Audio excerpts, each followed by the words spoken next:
Okay, friends, once again, welcome back and very good afternoon to everybody. I hope you all are safe. Your family member, your relative, your parents, your friends all are safe and you are enjoying this new era, this new way of learning. Friends, we are discussing chapter number 8, that is the electromagnetic waves.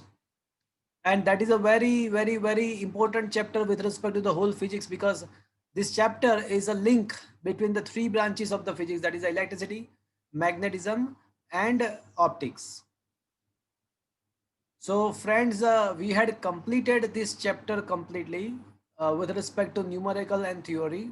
So today I'm going to solve some MCQs, and then after we'll discuss your doubts as well from the self learning, and then we switch to the next chapter, that is a ninth chapter. तो friends, क्या आपके mobile के screen पे ये आपको notes दिख रहा है न्यूमर ये एमसीक्यू के? हाँ सर। सर। क्या आपके मोबाइल में ये दिख रहा है फ्रेंड्स? यस और नो? हाँ हाँ सर। ओके सर बोलो. સર ઓલી કેરેક્ટરિસ્ટિક્સ વાળો ક્વેશ્ચન છે ને हाँ हाँ દર્પણમાં એ हाँ.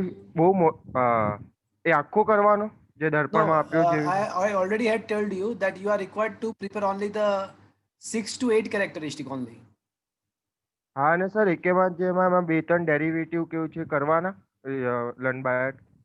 No. Derivative is not required to prepare. હા sir. Only one derivative is given.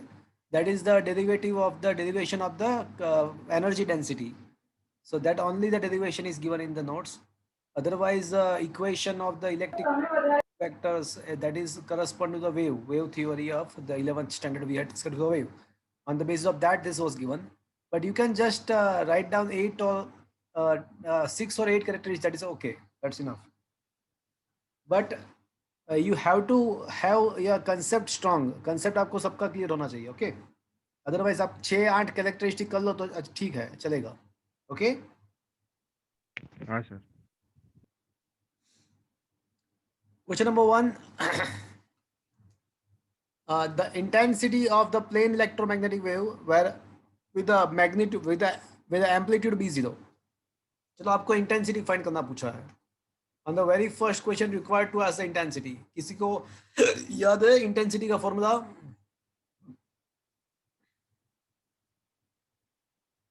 मैंने आपको 3 थ्योरी जो आपके टेक्स्ट में नहीं था, बट मैंने आपको उससे अलग से ये 3 थ्योरी आपको कराया था. उसमें एक इंटेंसिटी भी था और याद रखने का टेक्निक भी सिखाया था. याद है किसी को इंटेंसिटी?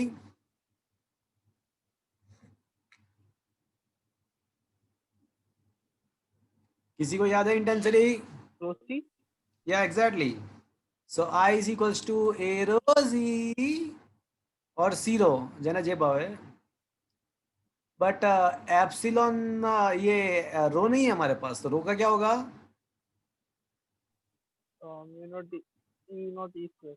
हाँ, रो का आप दो चीज कर सकते हो, या आप epsilon naught E R M S square भी लिख सकते हो, और फिर अगर ये आपको याद है तो आप ये भी कर सकते हो बी आर एम एस का स्क्वायर बाई म्यू जीरो भी कर सकते हो. बट यहाँ पे क्या है कि हमको बी जीरो दिया हुआ है, मतलब एम्पलीट्यूड दिया हुआ है, तो बी आर एम एस को बी जीरो में कन्वर्ट करना पड़ेगा. तो आपको शायद पता होगा कि B R M S equal to क्या होगा, B zero by root two. याद है ना, V R M S equal to V M by root two, I R M S equal to I M by root two. तो ये जो sinusoidal function होता है, हार्मोनिक फंक्शन होता है, कोई भी साइनोसोडल फंक्शन या साइन या कोसाइन फंक्शन, तो उसके लिए उसका आरएमएस वैल्यू उसका maximum value divide by root two होता है. वो हमने चैप्टर नंबर 7 में प्रूव करके दिया था. तो यहाँ पे इलेक्ट्रिक एंड मैग्नेटिक फील्ड बहुत varying with the sinusoidal function, तो वहाँ पे आप वो अप्लाई कर सकते हो. बी आर एम एस मतलब B zero by root two का square, B zero square by two mu zero into C. अब यहाँ पे आपको मैग्नेटिक फील्ड का मैग्नीट्यूड दिया हुआ है. म्यू जीरो आपको पता है 4 पाई 10⁻⁷ एंड सी इज 3 इंटू 10⁸. सी का वैल्यू 3 इंटू 10⁸ है, तो आपको इंटेंसिटी पता चल जाएगा वॉट पर metre square. Is it okay friends? Yes, sir. Second question, the wavelength is 5890 and 5896. The sodium doublet correspondent to the which region? चलो ये 5000 एंगस्ट्रॉम के आसपास जो वेव है कौन से रीजन में होगा इलेक्ट्रोमैग्नेटिक वेव्स के? बहुत सालों से विजिबल में जानते हो, होगा, विजिबल में बहुत होगा सालों से जानते हो, बोलो ये कौन सा रीजन होगा 5000 के आसपास? सर, विजिबल में होगा। Visible 4000 angstrom to 7000 angstrom visible में होता है, याद है आपको? So that will be correspondent to the visible region. Is that clear friends? Third, in Hertz experiment, the blank of a electromagnetic wave is equals to the kinetic energy of the oscillating charge. देखो आपको पता है कि electromagnetic waves का जो energy होता है वो उसको कहाँ से मिलता है? तो बोले ओसिलेटिंग चार्ज पार्टिकल जहाँ से वो प्रोड्यूस हो रहे हैं वहां से उसको मिलेगा। और वैसे भी एनर्जी के साथ एनर्जी का ही कंपैरिजन होगा। तो blank of the electromagnetic wave is gained from the energy of the oscillating charge particle. तो ऑब्वियसली इलेक्ट्रोमैग्नेटिक वेव का एनर्जी ही जो है वो ही उसको मिलेगा कहाँ से? Kinetic energy of the oscillating charge particle. Is that clear friends? Yes sir. Yes sir. वैसे भी एनर्जी के साथ एनर्जी का ही कंपैरिजन होता है। Fourth, electromagnetic wave in the range of 3 millimetre to 100 centimetre. देखो आपको लैम्बडा दिया हुआ है और आपको फ्रीक्वेंसी का रेंज फाइंड करना पूछा है, कैसे करोगे? क्या आपको ये पता है फ्रेंड्स कि velocity of the electromagnetic waves is equals to F into lambda, C equals to F lambda? I think chemistry में भी आई थिंक आप करते होगे ये, C equals to F lambda. तो अगर आपको फ्रीक्वेंसी फाइंड करना है तो आपको क्या करना पड़ेगा? सी बाई लैम्बडा। तो एक बार लैम्बडा 1 करो तो F1 मिल जाएगा, एक बार लैम्बडा 2 करो तो आपको F2 मिल जाएगा। तो क्या आपको फ्रीक्वेंसी का रेंज मिल जाएगा भैया? हाँ sir. Is it okay friends? Yes sir.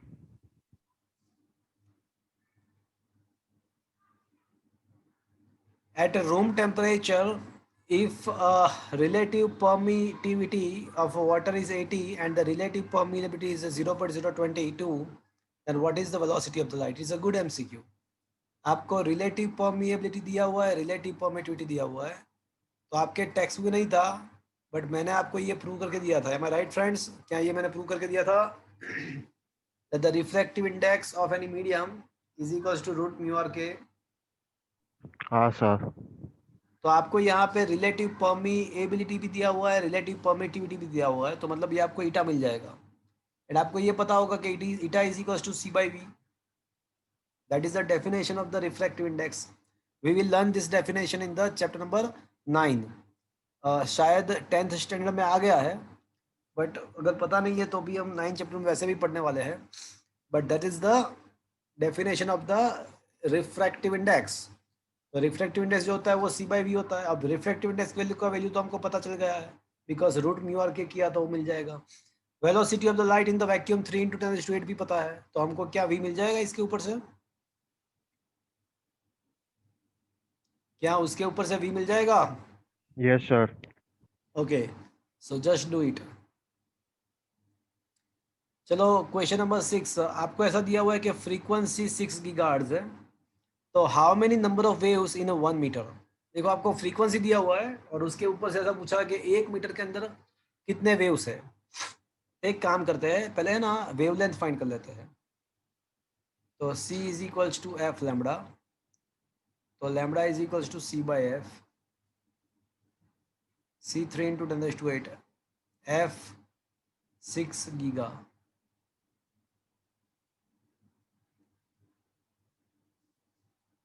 तो 3/6 मतलब 0.5, 0.5 इंटू 10⁻⁻1, तो 0.05 सेंटीमीटर मीटर। तो ये आपको मिल गया आपका वेवलेंथ। ये वेवलेंथ का मतलब क्या हो पता है आपको? वेवलेंथ, एक वेव का लेंथ। तो ये लैम्बडा जितना अगर डिस्टेंस होगा आपके पास, तो इसमें कितने वेव्स अकोमोडेट हो गए? It is just a wavelength, length of the one wave. तो ये लैम्बडा जितना डिस्टेंस अगर है आपके पास, तो उसमें कितने वेव्स अकोमोडेट हो गए? बोलो, how many waves will be? Lambda by wavelength. नहीं, मैं ऐसा बोल रहा हूँ कि ये जो है ना वो वेवलेंथ है, एक वेव का लेंथ है, एक ही वेव का लेंथ है, तो ये इतने डिस्टेंस में कितने वेव्स अकोमोडेट हो गए? एक ही होगा ना। एक ही होगा, तो एक ही, वही तो बता रहा हूँ कि एक ही होगा। तो अगर लैम्डा डिस्टेंस में अगर एक अकोमोडेट होगा तो 1 मीटर में कितना होगा? तो 1 मीटर में कितने वेव्स अकोमोडेट होंगे? So that number of waves in 1 meter will be obviously equals to how much? 1/λ। 1 upon lambda। और आपको शायद ये पता होगा कि ये 1 upon lambda जो है ना, उसको वेव नंबर भी बोलते हैं, उसको वेव नंबर भी बोलते हैं। तो 1 अपॉन लैम्बडा करो तो आपको 1 मीटर के अंदर जो नंबर ऑफ वेव्स है वो आपको मिल जाएंगे। Is it okay? क्या ये बात समझ में आया फ्रेंड्स आपको? हाँ सर। चलो क्वेश्चन नंबर 7 पे आओ जाओ।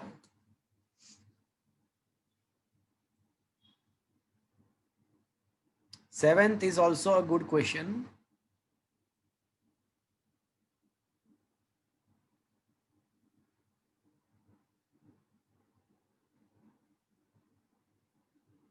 Okay.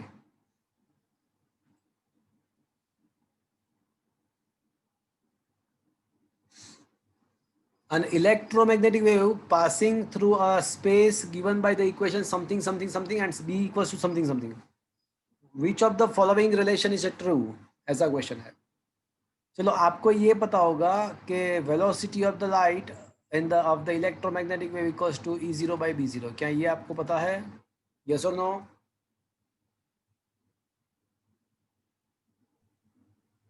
यस और no? Yes, sir. Am I audible to you? Yes, sir. Okay. Yes, sir. अब आपको ये भी पता होगा कि C equals to F lambda,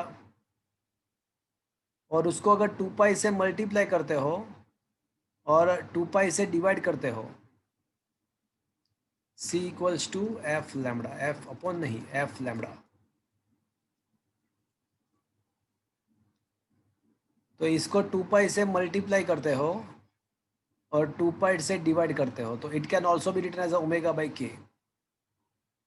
तो friends from the equation number 1 and 2 I can say E0 by B0 is equals to omega by k. So finally I can have the relation E0k is equals to B0 omega. तो ऐसा कोई relation है E0k B0 omega? Yes, we have. Is that clear friends? Yes, sir.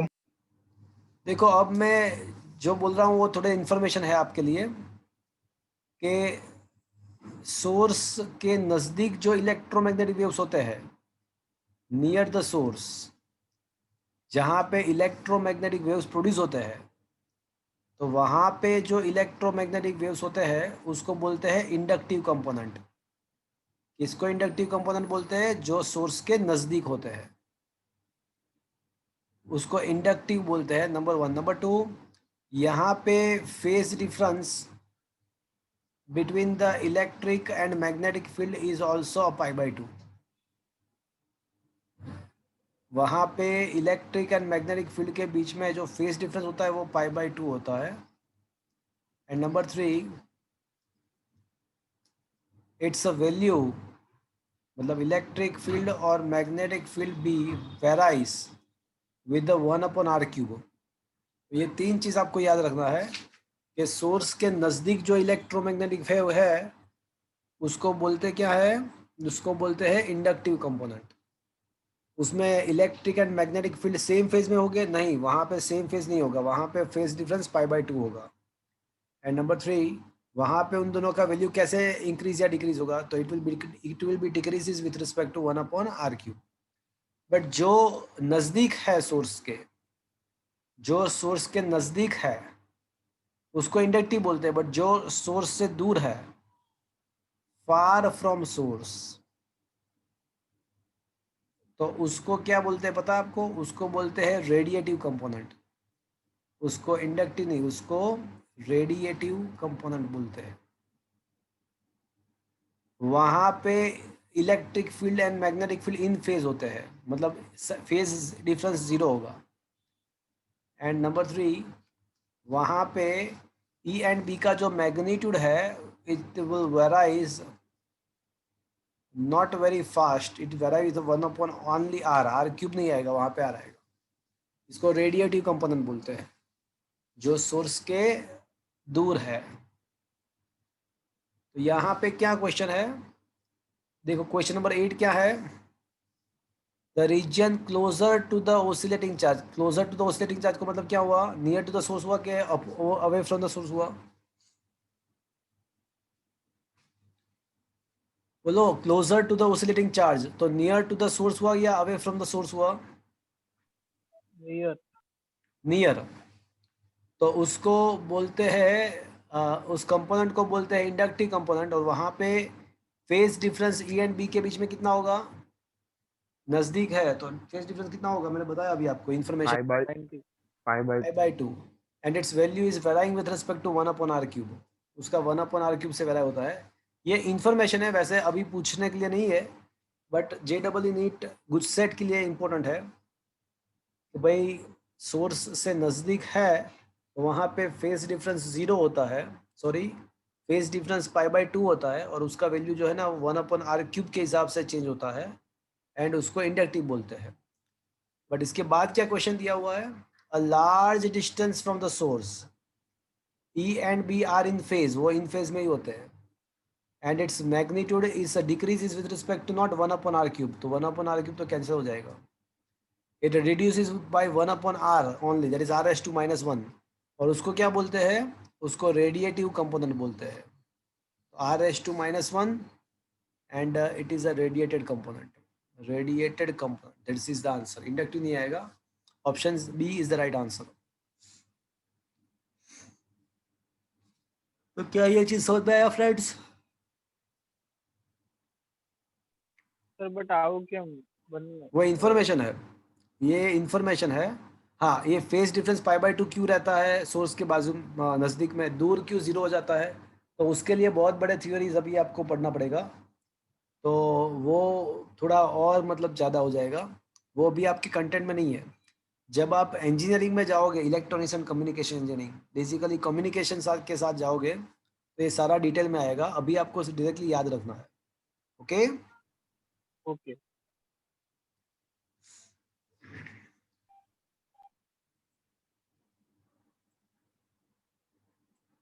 चलो question number 10 पे आ जाओ।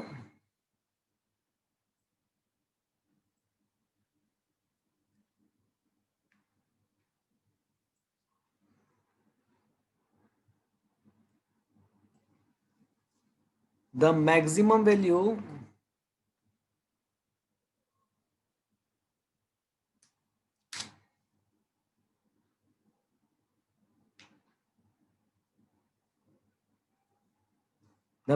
value of electric field in an electromagnetic wave is equals to 18 volt पर metre. तो आपको यहाँ पे मैक्सिमम वैल्यू आपको दिया हुआ है इलेक्ट्रिक फील्ड का, कितना दिया हुआ है बोले तो 18 वोल्ट पर metre. So what is the maximum value of the magnetic field, क्या ये करवाने की जरूरत है आपको? ना सर। No sir. तो ये कर सकते हो आप। चलो 11th question, if Vg, Vx and Vm are the velocities of the gamma, G for gamma, X for X-rays and M for microwaves. So gamma, X-ray and microwaves. Then what is the true relation amongst the following? चलो सोच के बताओ क्या answer आना चाहिए। Sir same है sir. क्यों? Electromagnetic में C हो जाए 3 × 10⁸ सही बात है, कौन बोला? ऋषि। बराबर बात है। देखो, when the electromagnetic waves passing from the vacuum, तो सारे इलेक्ट्रोमैग्नेटिक, चाहे वो माइक्रोवेव है या चाहे वो रेडियो वेव है, चाहे वो अल्ट्रावायलेट है, चाहे वो इंफ्रारेड है, जितने भी इलेक्ट्रोमैग्नेटिक वेव है उसका, सारे इलेक्ट्रोमैग्नेटिक वेव का स्पीड जो होता है वो वेलोसिटी ऑफ लाइट जितना ही होता है, दैट इज 3 × 10⁸ सेम ही होता है। तो स्पीड सेम होगा, तो स्पीड सबका सेम होगा, तो Vg is equals to Vx is equals to V micro. पर अगर फ्रीक्वेंसी के बारे में पूछते तो गामा का फ्रीक्वेंसी सबसे ज़्यादा होगा, गामा का सबसे ज़्यादा होता, उसके बाद फ्रीक्वेंसी एक्सरे का, और उसके बाद फ्रीक्वेंसी ऑफ द माइक्रोवेव। पर अगर वेवलेंथ का पूछते हैं तो वेवलेंथ किसका सबसे बड़ा? तो गामा का सबसे कम होगा, बिकॉज उसका फ्रीक्वेंसी सबसे ज़्यादा है, तो वेवलेंथ उसका सबसे कम होगा। તો ગામાનું ફ્રીક્વન્સી શું કહો છો? ઓછી હોય ને વેવલેન્થ વધારે હોય એવું ના હોય?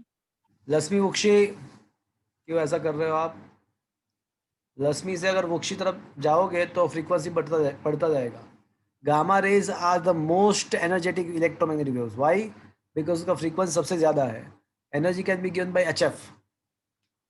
तो जे हाईली एनर्जेटिक इलेक्ट्रोमैग्नेटिक वेव है उसके पास ज़्यादा एनर्जी होती है, वो हमारे बॉडी को प्रॉब्लम कर सकता है, बॉडी को डैमेज कर सकता है। तो ultraviolet, X rays and gamma rays are the high frequencies electromagnetic waves, they can damage our cells. तो जैसे आप रश्मि से वुक्सी तरफ जाओगे तो फ्रीक्वेंसी बढ़ता जाएगा। ओके? Okay sir. तो वेवलेंथ के बारे में अगर सोचते हैं तो वेवलेंथ सबसे कम होगा गामा का, बिकॉज उसका फ्रीक्वेंसी सबसे ज़्यादा है। उसके बाद एक्स रेज, उसके बाद वेवलेंथ सबसे ज़्यादा किसका होगा? माइक्रोवेव। तो यहाँ पे 3 टाइप के क्वेश्चन आपको पूछ सकते हैं। आपको वेलोसिटी के बारे में भी पूछ सकते हैं, आपको वेवलेंथ के बारे में भी पूछ सकते हैं, या फिर आपको उसके फ्रीक्वेंसी के बारे में भी क्वेश्चन पूछ सकते हैं। तो क्या ये आपको समझ में आया फ्रेंड्स? Yes sir.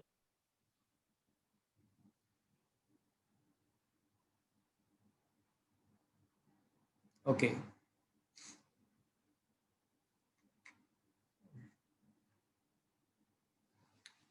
चलो, आपको यहाँ पे इलेक्ट्रिक फील्ड का फॉर्मूला दिया हुआ है, एंड ऐसा भी दिया हुआ है कि जो प्रोपोगेशन हो रहा है, प्रोपोगेशन वो एक्स डायरेक्शन में है। What can we say about the magnetic field? चलो, हमको ये पता है कि electric field upon magnetic field जो होता है ना वो सी होता है। अब इलेक्ट्रिक फील्ड का वैल्यू हमको दिया हुआ है 6.3, मैग्नेटिक फील्ड का पता नहीं है, और सी का वैल्यू 3 × 10⁸। तो अब ये अगर B0 फाइंड करते हैं तो 3.1 डिवाइड बाई 3 मतलब ये हो जाएगा 2.1 10⁻⁻8 tesla. But we just not want to find the magnitude, we also wants to find the direction as well. तो आपको पता होगा कि जो प्रोपोगेशन का डायरेक्शन जो होता है वो कौन सा होता है? ઈ cross B.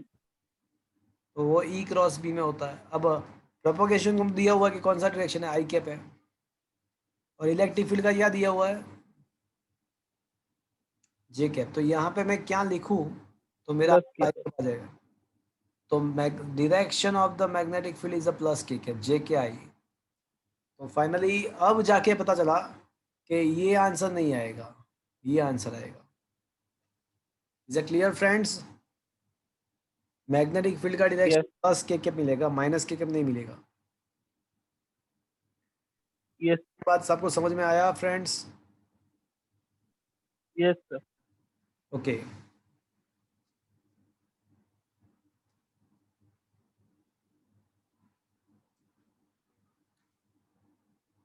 Thirteenth, an electromagnetic wave coming from infinity enters the medium from vacuum।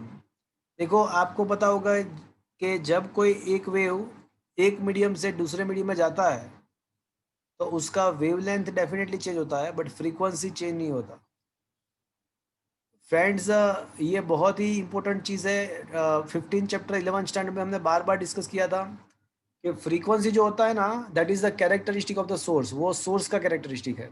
Source change होगा तो ही आपका फ्रीक्वेंसी चेंज हो पाएगा। Frequency is the characteristic of the source, while wavelength is the characteristic of a medium। तो जब आप medium change करते हो तो वेवलेंथ डेफिनेटली चेंज होगा, बट फ्रीक्वेंसी चेंज नहीं होगा। That is the rule. तो अब देखो, फ्रीक्वेंसी तो चेंज होने वाला नहीं है। एक मीडियम से अगर कोई वेव से दूसरे मीडियम में जाते हैं तो उसका फ्रीक्वेंसी चेंज नहीं होगा। तो ये जो फर्स्ट ऑप्शन है वो तो 2πf है। तो क्या वो फ्रीक्वेंसी तो चेंज नहीं हो रहा है, तो क्या ये 2πf मतलब ओमेगा चेंज होगा कि नहीं होगा? नहीं होगा। बोलो, होगा कि नहीं होगा? नहीं होगा। नहीं होगा। चलो, k = 2π/λ। तो when the wave enters from one media to other media lambda gets changed, तो क्या के चेंज होगा? होगा। होगा। आपको ये पता होगा कि ओमेगा बाई के is the velocity of light. तो आप कोई एक मीडियम में से दूसरे मीडियम में जाते हो तो वेलोसिटी चेंज होता है कि नहीं होता है वेव का? होता है।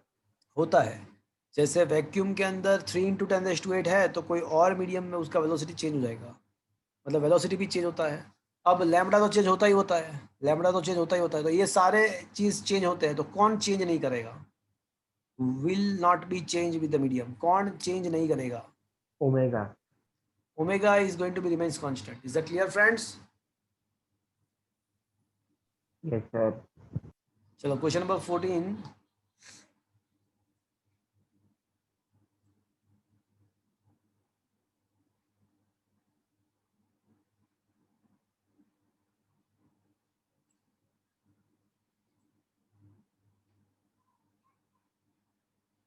चलो क्या कि क्वेश्चन नंबर 14 आपको दिख रहा है फ्रेंड्स? Yes sir. चलो उसमें आपको एक वेवलेंथ दिया हुआ है और फ्रीक्वेंसी फाइंड करना है, क्या आप कर सकते हो ये? Yes. C equals to F lambda, तो आपको फ्रीक्वेंसी फाइंड करना है C बाई लैम्बडा करके। Just do it your self.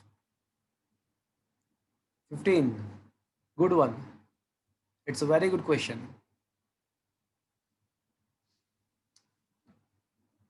Frequency of electromagnetic waves is 2 megahertz, frequency उसका 2 मेगाहर्ट्ज है। और ऐसा दिया हुआ है कि जो रिलेटिव परमिटिविटी है ना वो 4 है। अब रिलेटिव परमिएबिलिटी के बारे में कुछ भी नहीं बोला है, तो इसका मतलब ऐसा सोच लेना है कि भाई मीडियम का जो परमिएबिलिटी होगा वो वैक्यूम के जितना ही होगा, मतलब रिलेटिव परमिएबिलिटी 1 हो जाएगा। यहाँ पे रिलेटिव परमिटिविटी दिया हुआ है बट रिलेटिव परमिएबिलिटी नहीं दिया हुआ है, उसका मतलब ऐसा करना है कि उसका रिलेटिव परमिएबिलिटी 1 है, बिकॉज उसका जो परमिएबिलिटी होगा वो वैक्यूम जितना ही होगा। तो अब क्या, तो क्वेश्चन ऐसा है कि what happen to the wavelength and frequency. चलो फ्रीक्वेंसी का तो क्या होगा वो मुझे पता है, कोई वेव अगर एक मीडियम में से दूसरे मीडियम में जाएगा तो फ्रीक्वेंसी का क्या होगा? सेम। सेम, तो frequency remains the same constant. तो ये दो में से कोई एक हो सकता है। तो यहाँ तक समझ में आया?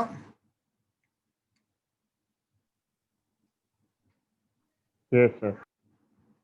Now eta is equals to mu r k and eta is equals to mu r k, और mu r का वैल्यू जो है ना वो 4 है, और आपको सॉरी mu r का वैल्यू आपको 1 लेना है, बिकॉज रिलेटिव परमिटिविटी वहाँ पे कुछ लिखा नहीं है तो 1 हो जाएगा, और k का वैल्यू 4 है, रिलेटिव परमिटिविटी 4 का मतलब √4। तो √4 का करोगे तो क्या मिलेगा आपको? √4 का रूट क्या निकलता है बोलो? 2। प्लस और माइनस। अरे रूट है, root. Refractive index can never be negative. अब शायद आपको पता होगा, अभी मैंने आपको सिखाया था eta is equal to C by v, तो c is equal to f zero lambda zero, that is the frequency in the vacuum, wavelength in the vacuum, and lambda is f lambda frequency in the medium wavelength. But हमको पता है कि frequency does not change, frequency does not change, तो f cancel. तो ये formula आपको याद रखना है कि अगर कोई वेव एक मीडियम में से दूसरे मीडियम में जाता है, ये आपको शॉर्टकट याद रखना है। तो उसका जो वेवलेंथ होता है वो ईटा टाइम्स रिफ्रैक्टिव इंडेक्स जितना है उस उतना टाइम रिड्यूस हो जाएगा। जैसे यहाँ पे वेवलेंथ कितना है, तो बोले यहाँ पे वेवलेंथ जो है ना वो 2 मेगाहर्ट्ज है, और अपॉन ईटा, ईटा का वैल्यू क्या है तो हमने फाइंड किया तो पता चला वो 2 मिला, 2 मिला। तो यहाँ पे ऑब्वियसली तो फिर ये जो वेवलेंथ है उसका क्या हो जाएगा? हाफ हो जाए। हाफ हो जाएगा। Eta is the 2 that is half. तो frequency remains the same but wavelength reduce to half. But ये क्वेश्चन क्यों इंपॉर्टेंट है हमारे लिए पता चला आपको? ये JEE नीट के लिए भी बहुत ही अच्छा है। Is it okay? Yes sir. चलो आपको अब यहाँ पे electric field associated with the radiation of the frequency 10 megahertz, आपको यहाँ पे इलेक्ट्रिक फील्ड का और मतलब इलेक्ट्रिक फील्ड का वैल्यू निकालना है। सर 16 रह गयो। हाँ एक रह गया, अच्छा ओके, हाँ 16 क्वेश्चन, पहले 16 कर देते हैं।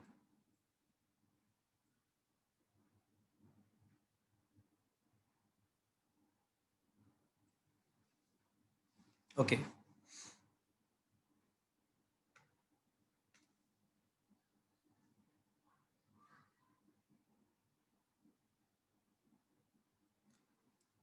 RMS value of the electric field of the radiation coming from the sun 720 Newton per coulomb of the density।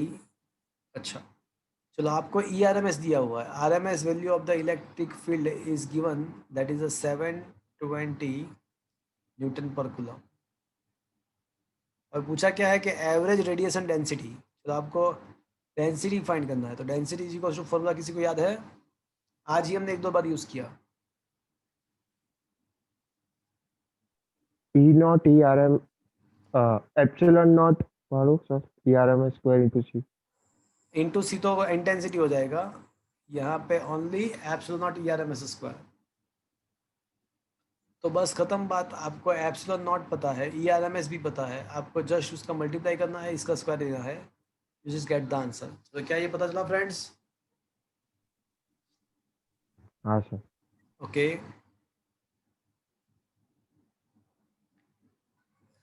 17, if the electric field associated with the radiation frequency 10 megahertz is something something, then what is the energy density? देखो उल्टा question, 16 and 17 are opposite to each other. 16 में electric field आपको find करना था, 16 में electric field दिया था और आपको डेंसिटी फाइंड करना था। यहाँ पे आपको डेंसिटी फाइंड करना है। अच्छा, यहाँ पे भी डेंसिटी ही फाइंड करना है, यहाँ पे भी डेंसिटी ही फाइंड करना है। तो डेंसिटी इज इक्वल टू क्या लिखना चाहिए? एप्सिलॉन नॉट ERMS का स्क्वायर। बट यहाँ पे है ना, हमको इलेक्ट्रिक फील्ड का इक्वेशन दिया हुआ है, tan sin kx minus omega T. तो इलेक्ट्रिक फील्ड का मैक्सिमम वैल्यू कितना होगा फ्रेंड्स? 10। 10। तो एक काम करेंगे, E0 स्क्वायर बाई 2 कर देंगे, चलेगा? ERMS equal to E0 by 2, E0 by root 2, उसका स्क्वायर किया तो E0 स्क्वायर बाई 2। अब हमारे पास एप्सिलॉन नॉट 8.85 10 टू माइनस 12 पता है, E0 भी, एम्पलीट्यूड भी पता है आपको, E0 भी पता है, बाई 2 कर सकते हो आप। तो can you get the answer? Yes.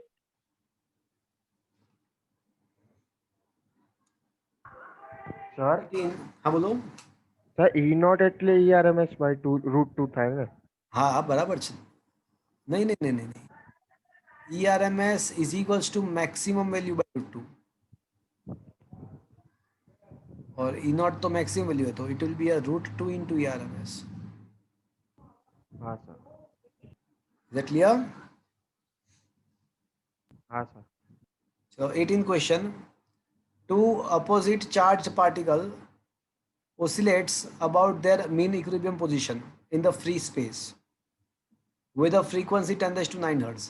चलो, हमको फ्रीक्वेंसी ओसिलेटिंग चार्ज पार्टिकल का फ्रीक्वेंसी 10⁻⁹ हर्ट्ज दिया हुआ है, चार्ज पार्टिकल के ओसिलेशंस का फ्रीक्वेंसी हमको दिया हुआ है, और मुझे वेवलेंथ फाइंड करना है। तो क्या ये कर सकते हो friends? C equals to F lambda, just put the values, get the answer.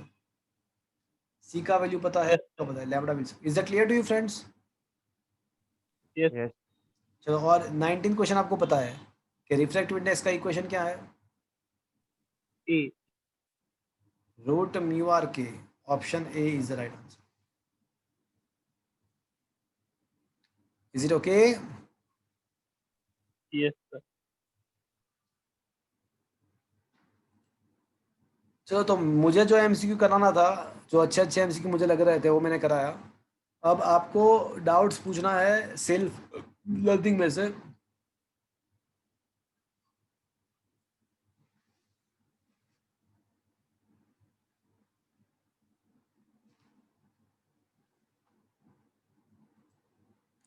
क्या आपके मोबाइल के स्क्रीन पे आपको सेल्फ लर्निंग का ये नोट्स दिख रहा है? Yes. हाँ सर। चलो 1 to 20 डाउट पूछो।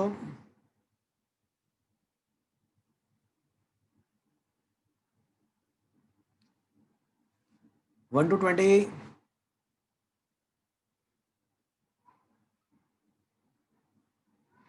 डाउट पूछो 1 to 20.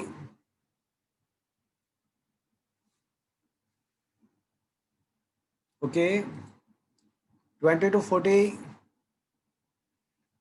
देखो मेनली ये चैप्टर थोड़ा थ्योरेटिकली है, तो अगर एक बार आप पढ़ोगे तो भी मोस्टली प्रॉब्लम नहीं आएगा। एक आध दो एमसीक्यू शायद अच्छा है इसमें, अदरवाइज आराम से कर सकते हो।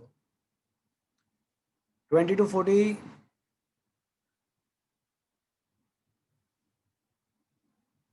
So 40 to 60. सर નથી. ओके सो लास्ट को एक बार फिर से पूछ लेता हूँ, किसी को कुछ पूछना है इसमें से?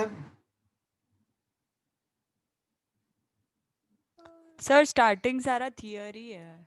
हाँ मतलब एक बार देख लो, ये इसमें क्या है कि बोर्ड के एग्जाम के अंदर इस चैप्टर के अंदर से बेसिकली एमसीक्यू ज़्यादा पूछते हैं, तो इसलिए ये सब इम्पोर्टेंट है। नो डाउट थियोरेटिकल है, बट आपने आई होप कि एक बार सॉल्व कर दिया होगा, आई होप। हाँ सर। चलो हाँ. तो यहाँ पे मैं ये चैप्टर ख़त्म कर रहा हूँ फ्रेंड्स। तो